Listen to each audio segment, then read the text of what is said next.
Please, what is that? Don't tell me. It's all in the Reflexes.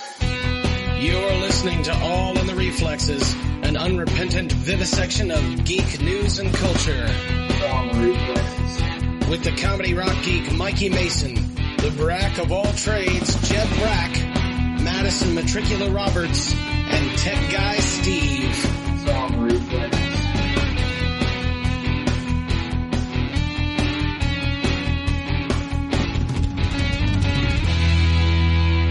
I know, there's a problem with your face. Hello and welcome to All in the Reflexes. I'm Jeb Brack. I'm Madison Metricula Roberts. And this is Tech Guy Steve. And we have no announcements this week. So that's good because I want to complain about my printer. My 7-year-old printer died this week. I spent ages and hours trying to find the right drivers to make it work. And when I finally got it to work, no black ink is coming out because the print head was dead. So I am the proud owner of an EcoTank Epson, and we will talk about my EcoTank ink challenge later on in the show because the bottles just look made to drink from. Oh, no. How about you guys? What's going on? Okay, so something happened to me this week. Not bad, but like I was at the grocery store. And I think I've talked about how I suffer from friendly resting face. So strangers talk to me all the time. And I was at the grocery store and I was getting there was some meat on sale. And I'm like, score, I'm going to get a bunch of meat and put it in my freezer. And this woman starts talking to me for a really, really long time about cooking this meat. And I'm like, oh, this is okay. It was fine for a second. And then it was like, oh my God. And then she starts telling me all about how she makes it. And she really likes to cook it naturally in a crock pot with herbs and spices and not additives like pepper. And I'm still having a problem processing what happened. There's no, that's the whole story. It's just like, I'm still just really like additives like pepper, like what the hell, you know? Yeah, you want to ask her, what exactly do you think pepper is? No, I wanted to get out of the freaking conversation because it was just real intense. She was really intense about this natural cooking. So, I don't know. So that's, it's like additives like pepper, like what? Pepper? What the? Oh my God! She said herbs and spices were natural, but not pepper. And I will say that you have a face that I would want to talk at. Thank you. I know. If you were just in a grocery store, I would feel compelled to just yak at you. You know, I wouldn't really care what you had to say necessarily. So it's a good thing we don't do this as a video podcast because otherwise, I would just monopolize it. Yeah, I don't know. I can't help it. Like I stare at people and like I make eye contact and smile just naturally, and I know that's a big problem. And I have got to get you out of the South where that's acceptable. I know, and I have dyed. Right. I have a lot of my parts of my hair are dyed a bright color. And that, if you talk to, especially for other women, I mean, that's something that consistently marks you as someone who's like approachable, Weird. Okay. So I don't know. Additives like pepper. I'm just, that's all I got. It's consuming me. Well, maybe that's my problem. My car radio is full of pepper. Like you, Jeff, I'm also having technology problems. I bought an aftermarket radio specifically because I want to be able to connect my iPhone to the radio and play my podcasts. I was using it doesn't matter. It's a big stupid story, but I bought this inexpensive car radio for that one purpose. It has an aux jack, and it began having crazy problems. Like you can't adjust the volume, whichever way you twist the dial, it keeps going up and up and up. Oh. And then eventually I get it to go the other direction, then it goes down, down, down, down, down. So I finally finagle it so I can get the reasonable volume and just leave it there, right? And then the aux jack stops working, and I'm just like, I need a new radio. So it's fine. The wiring stuff is easy, so I get a new radio. I get the harness adapter for the wiring connector. I get a bracket. I spend an afternoon soldering it together. No problems. I go out there, cannot get the bracket to work. So I buy a second bracket. It doesn't come with instructions. So I spend an evening trying to figure out how to assemble this bracket with no instructions. Then I get out to my car, and the new radio does not fit into the hole in my dashboard. Oh, man. So I've got to figure out. It's an older car. It's a 12, and I don't mind if I end up marring it. It doesn't have any resale value. It works, but it's not pretty, and I don't have any plans on reselling it. So I'm going to go out there, man, and I'm going to do whatever I need to do to grind that hole, an eighth of an inch wider in one direction to get that. I don't know. That You wouldn't think something like just. I want to play my podcast. It's not a ton of features. The new radio is like $100, and it comes with Bluetooth. So that was my big it's like living in the future. I'm going to connect wirelessly. And I'm like, that part is fine. It's the I cannot physically mount it in the dashboard part that I need help with. I think that's a deal breaker. You got to buy a new car. I mean, that's just all there is to it. And ironically, all the new cars come with that as a feacher. Oh, yeah. 100%. Yeah. Can't win. Cannot. No. Well, let's move on to the news. And now for some more bad news. Ready? I'm not a big fan of the show, but a lot of people are. The Big Bang Theory. You guys watch it? I have. I mean, our cat is named Bazinga, but she is 7 years old. So, I mean, we were watching it before it was cool. Yeah, there you go. The news is that Bill Gates is playing himself in a cameo. Sorry about that. I was just saying I don't watch it, but I watch lots of YouTube videos analyzing its depictions of masculinity. Oh, that's funny. The other reason why I wanted to bring this story up, because I don't really care. It's cute that Bill Gates, kind of the uber nerd, kind of the model of the modern high-tech nerd, gets to be a cameo. I just like telling my Bill Gates dream story. So many years ago, I had a dream in which, in the dream, I was in bed, and I wake up, and Bill Gates, wearing a full suit, sitting in a chair at the end of my bed. And he just looks at me with his legs crossed and his kind of arms in his lap, and he just looks at me and shakes his head and says, no, that will never work.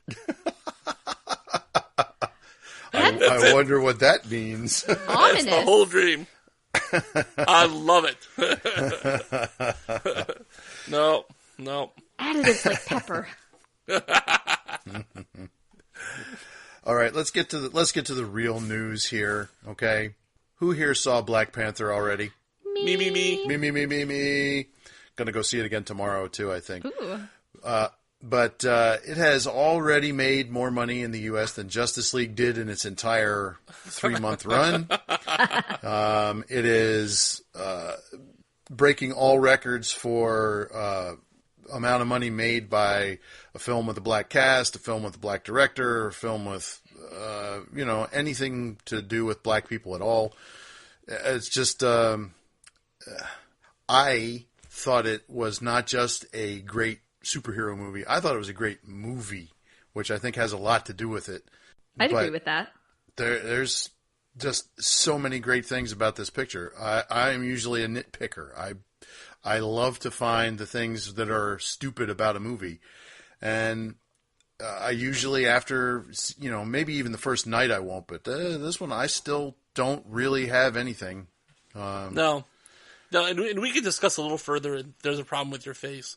But I loved it. I watched it with my wife in Lux, and because we were there opening weekend, everybody was pumped. Oh, yeah. The crowd with us were like all in. Gasped at the right moment and cheered at the right moment. Yep. And it was fantastic. And applauded at the end and stayed for the stingers. Yep, so, good right. stingers. Yeah. Very good stingers. Yeah, it was good. It was great stuff. So that's cool. Yeah. So speaking of Black Panther, so this was this hilarious story. 2 kids tried to get into a Black Panther showing, like they see doing cartoons. One on the other one's shoulders, wearing a trench coat and a fedora. I would have let them in. The cutest thing. I would have pretended that I was completely taken in, let them have the tickets, go in. I mean, I realize that might be problematic in today's high-tech, world where you've got to assign seats and stuff like that. Yeah. But just for the effort alone, they deserve it. They totally deserve it.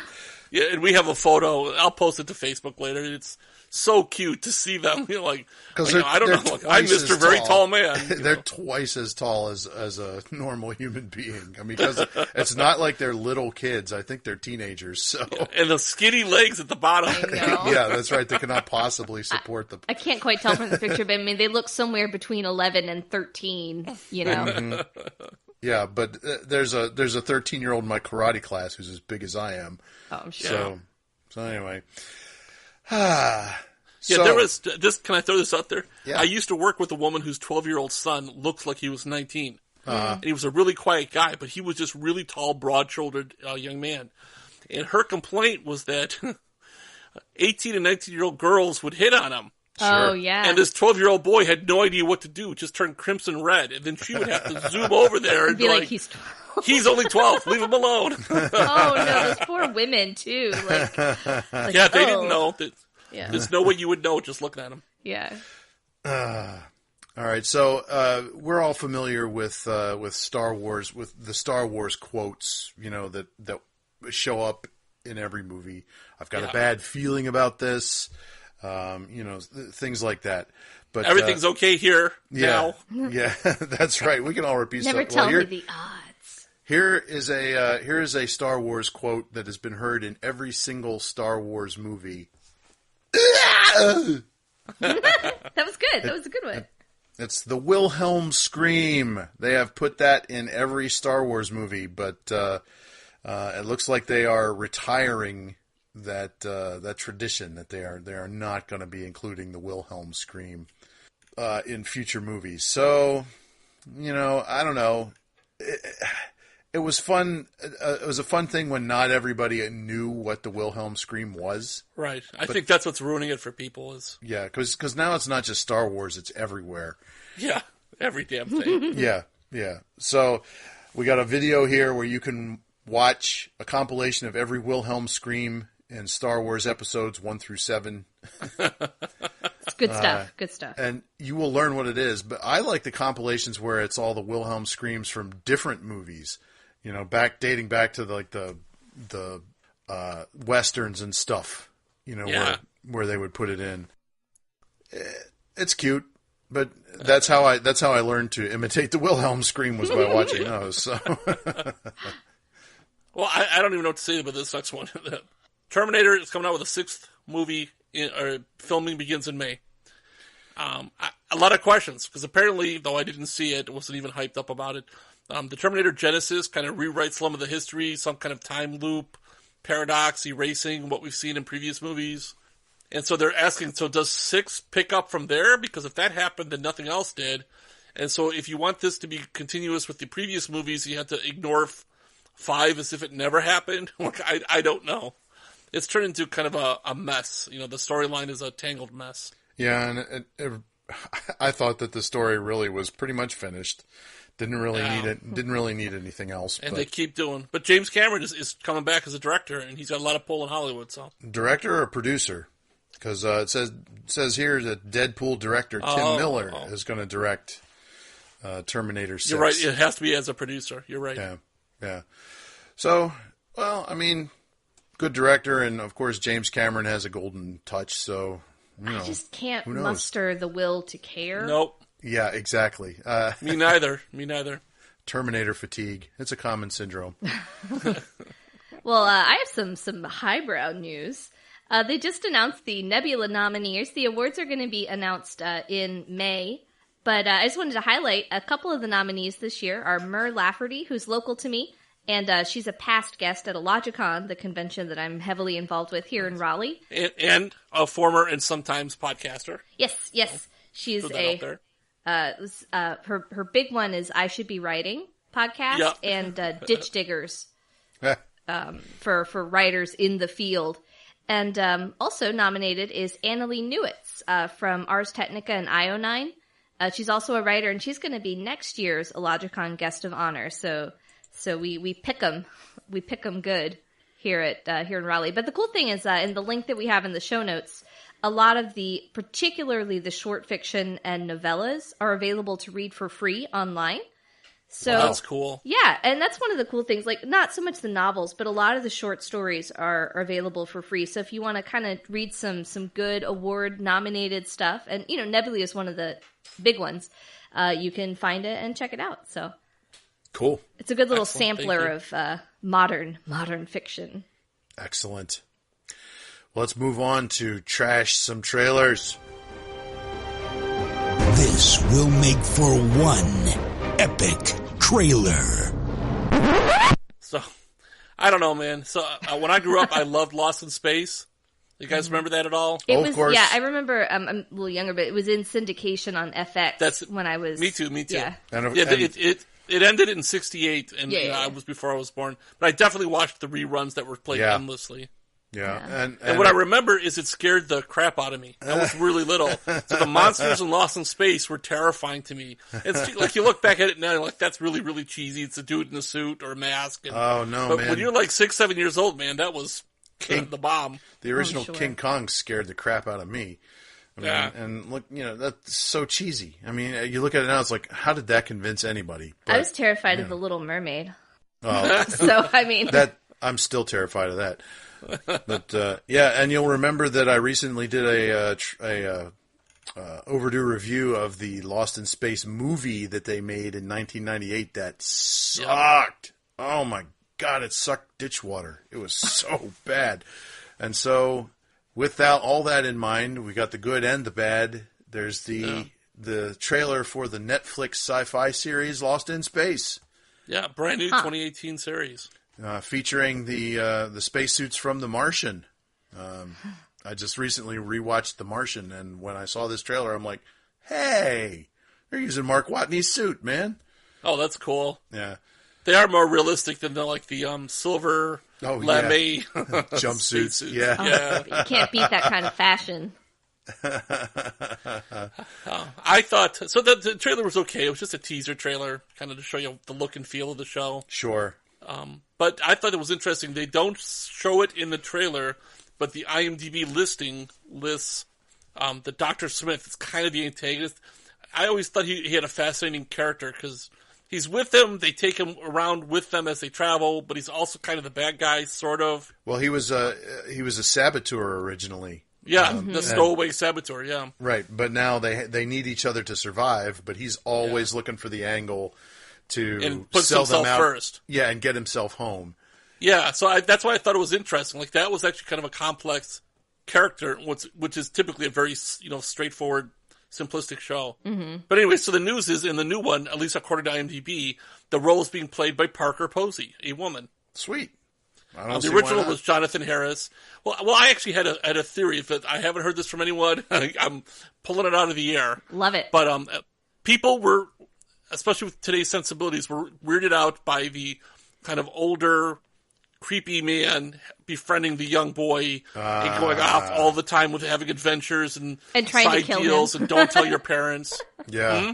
And Yeah. all but trying to kill him, Yeah. Yeah. Yeah. And there was never an implication that there was anything No. sexually improprietous, but that's how it would be reframed today. Yeah. So I'm wondering if both to mix up the gender just to shake up people's expectations, but also to get away from that kind of creep factor that they chose a woman. That's a good point. I'm sure that had something to do with the decision. two birds, one stone. Because you're right. In today's climate, that would not swing. Which is a shame No. because, men should get to, be nurturing with children as well. But in this case, it's like... Yeah, it's not nurturing. yeah, it's like... I'm interested is Parker Posey, it does a lot of very funny characters. Yeah, she's And so very this funny. one doesn't sound like it would be funny. And I don't know how they're going to portray it, but it's how much are they going to play sinister. it for laughs? I mean, because in the original, Dr. Smith was often played for laughs. He was the comic. He was the comic bad guy. Oh, But he dear was boy, serious. no. Yeah. There was a Babe. campiness to it, right? To his kind of Right. villainy. Yeah. Yeah. And again, the big star of the original series was the robot, Robbie the Robot. Yeah. Which they'd actually borrowed the prop from This Island Earth, or one of those classic sci-fi movies. Sure. In any case, so they don't show it in the teaser trailer, but they have the voice, and the voice kind of sounds like a Cylon. It's, again, much grimmer than the friendly Robbie the Robot. Yeah, I mean, it does not look like it's going to be played for laughs, but who knows? Well, it might be worth a shot. So I'll watch it just to see, at least to watch the beginning, see if it's worth anything. So, do you have an overdue review for us? This is your review?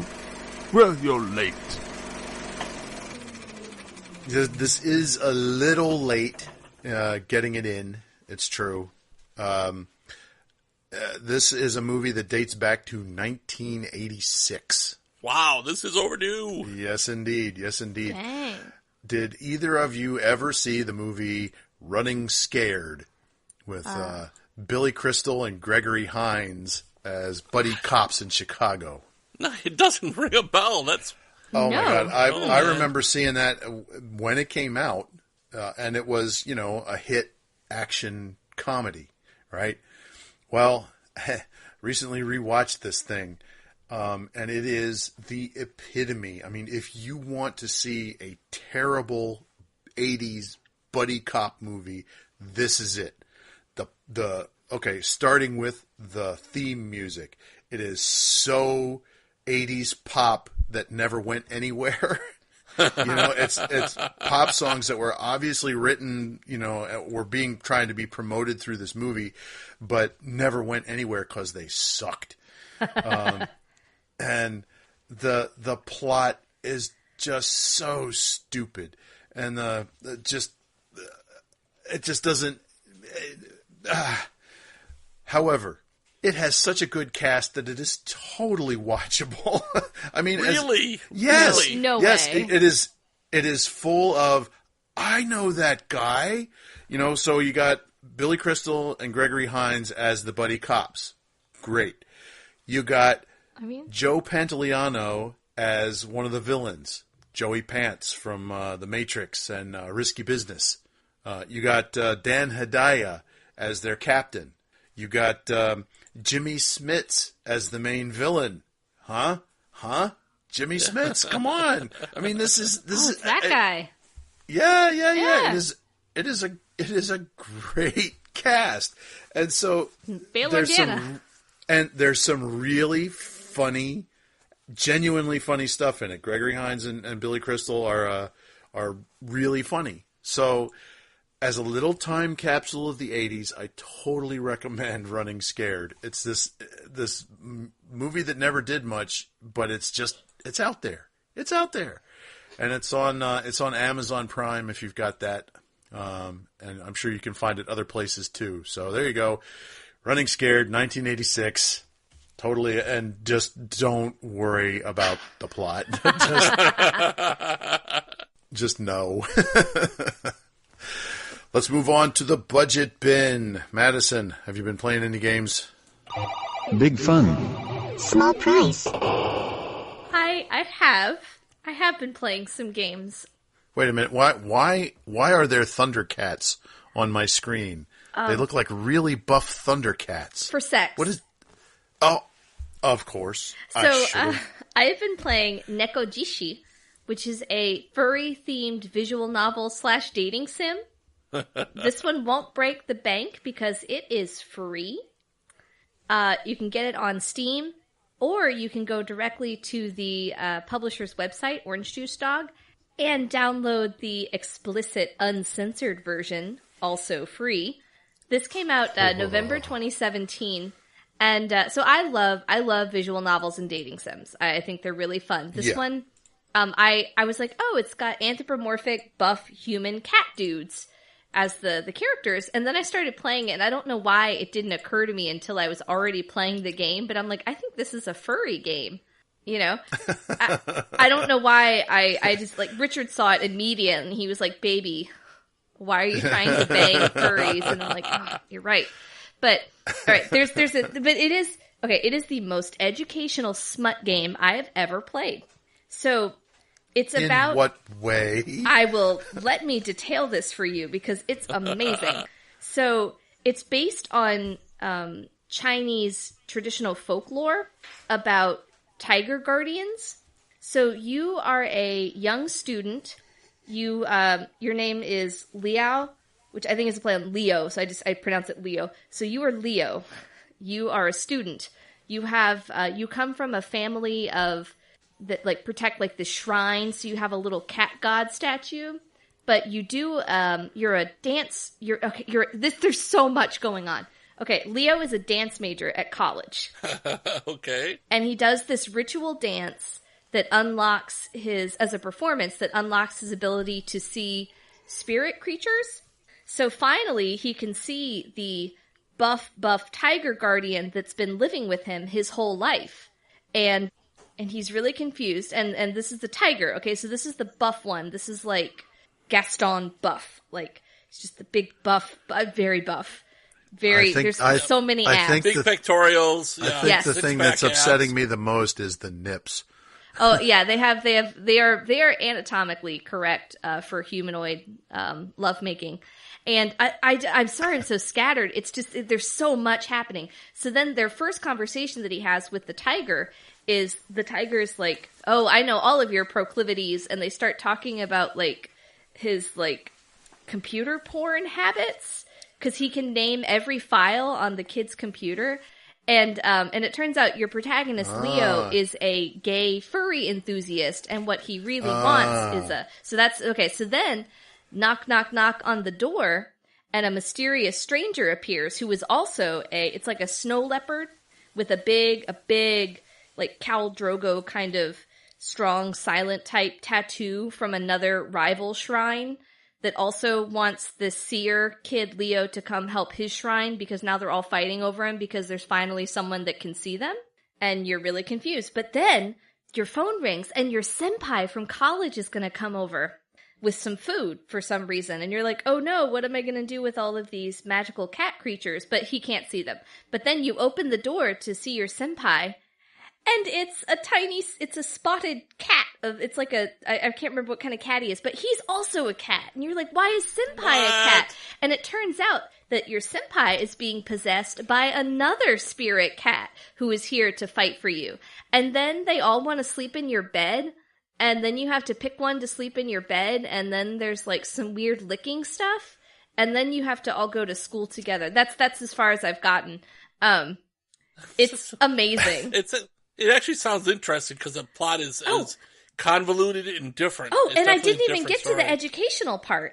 So not only is it based on this Chinese traditional folklore, but there's, anytime you get to some term or something, there's a really detailed glossary that goes over the history and pronunciation and usage of the actual folklore and the locations and interesting. Yeah, and different things about like the belief system and stuff. So it's nekojishi, and it's extremely educational. I have some clips of myself on my YouTube channel, like, reading from the glossary because it's fascinating. And, like, so I didn't know anything about this part of Chinese culture.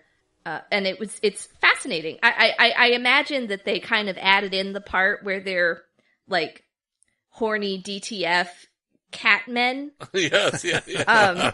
But the basis of it, that it's these, and, like, the one that's possessing senpai is a special kind of spirit that does this, and they go into all this detail about it in the glossary and stuff, and and they're all competing to, like, have them save their shrines and stuff. It's actually really interesting.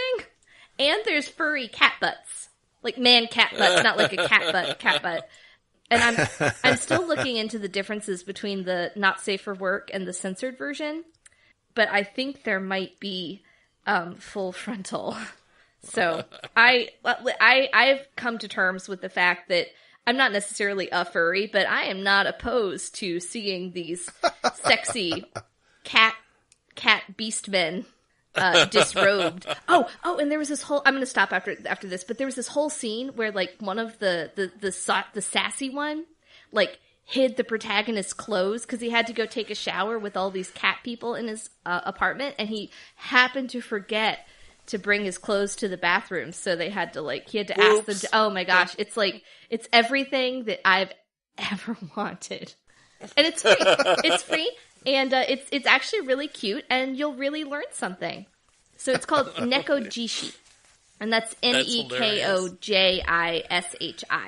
I give it a recommend, and it's free. What do you have to lose? There's a really good trailer for it that'll give you a really good flavor of the game. So what do you have to lose? About 1d6 sanity. Per growl. Steve, does that count as the weird anime for the week? Steve はとってもくだらない人でアニメを見るんです。What weird anime is Steve watching this week? No. So I began watching a new one called Kino's Journey, The Beautiful World. It's beautifully drawn, great artwork, very interesting stories. But, man, I do not know what is going on. You kind of have to take it for what it is and just let all that other stuff go. So here's what they say. It's a story about Kino, who travels around the world with nothing but guns for protection and the talking motorcycle Hermes. What? You're like, oh, okay. What else do you need, really? A dog? Yeah, so what threw me is they don't say his age, but he looks like maybe 12, maybe 14. He's very thin, Is he on somebody androgynous. else's shoulders? No, that does stack up too high. And so he's got a couple of pistols and a rifle. He's an expert marksman. He rides around in this kind of modern-looking motorcycle that talks to him. And no one who sees his motorcycle is surprised that it talks. So apparently that's a thing in this world. But they don't have no explanation for it. I'm like, I don't understand that. They don't say why he's traveling, why he's carrying guns, why he's an expert marksman, where the motorcycle comes from, are there more of them? None of that stuff is covered. None of it. Every episode, he visits a quote-unquote country. And every country is kind of a walled city-state that has its own crazy rules. So the plot is almost like a fairy tale. I don't know. What is like Gulliver's Travels, the land of the giants, the land of the tiny people, the land of this, the land of that. That's kind of how it is. So in the first episode, he visits a country in which, quote, there's no law against murder. And so of course it's not what you expect. And then the second country is episode 2. It's a country that's a giant steel tower that travels around the plains on tank treads. Huh. So it's the country that moves. Then episode 3, it's a giant floating country that's a huge ship that moves along the coast. So it kind of gives you the idea. Every country is totally different cast, different set of rules, different needs, adventures, wrongs to right, that sort of thing. And he just travels around. I looked it up on Wikipedia because I'm trying to figure out what is the setting. Like you'd ask a bunch of questions. There's some like what time place, what time frame. The first episode made it kind of look like the Old West, except that his motorcycle and guns were very modern, but the city he visited looked like an old Western town. And then the very next episode, that the high-tech city that travels around on tank treads has this hyperpower laser. So it's obviously far future. And it's all just thrown together. So that's why I'm saying you can't, I guess you could just enjoy it for what it is without asking the background questions, like when are they, where are they, how does this work? What's going on? What's going on? The Wikipedia article talks about the anime's director. It's based on a series of light novels, by the way. This just turned into an anime. And he says, quote, a radical sense of beauty and brutality, loneliness, nonsense, oppression, and tragedy are often juxtaposed against the compassion in a fairy tale-like atmosphere. And so that's kind of like a lot about the beauty of nature, some kind people and the beauty of the relationships, and then this contrasting to the other stuff. So it is fascinating to watch. The characters are interesting. There is kind of an overarching plot, but you just can't ask too many questions because they do not get answered. It's called Kino's Journey of the Beautiful World. Huh.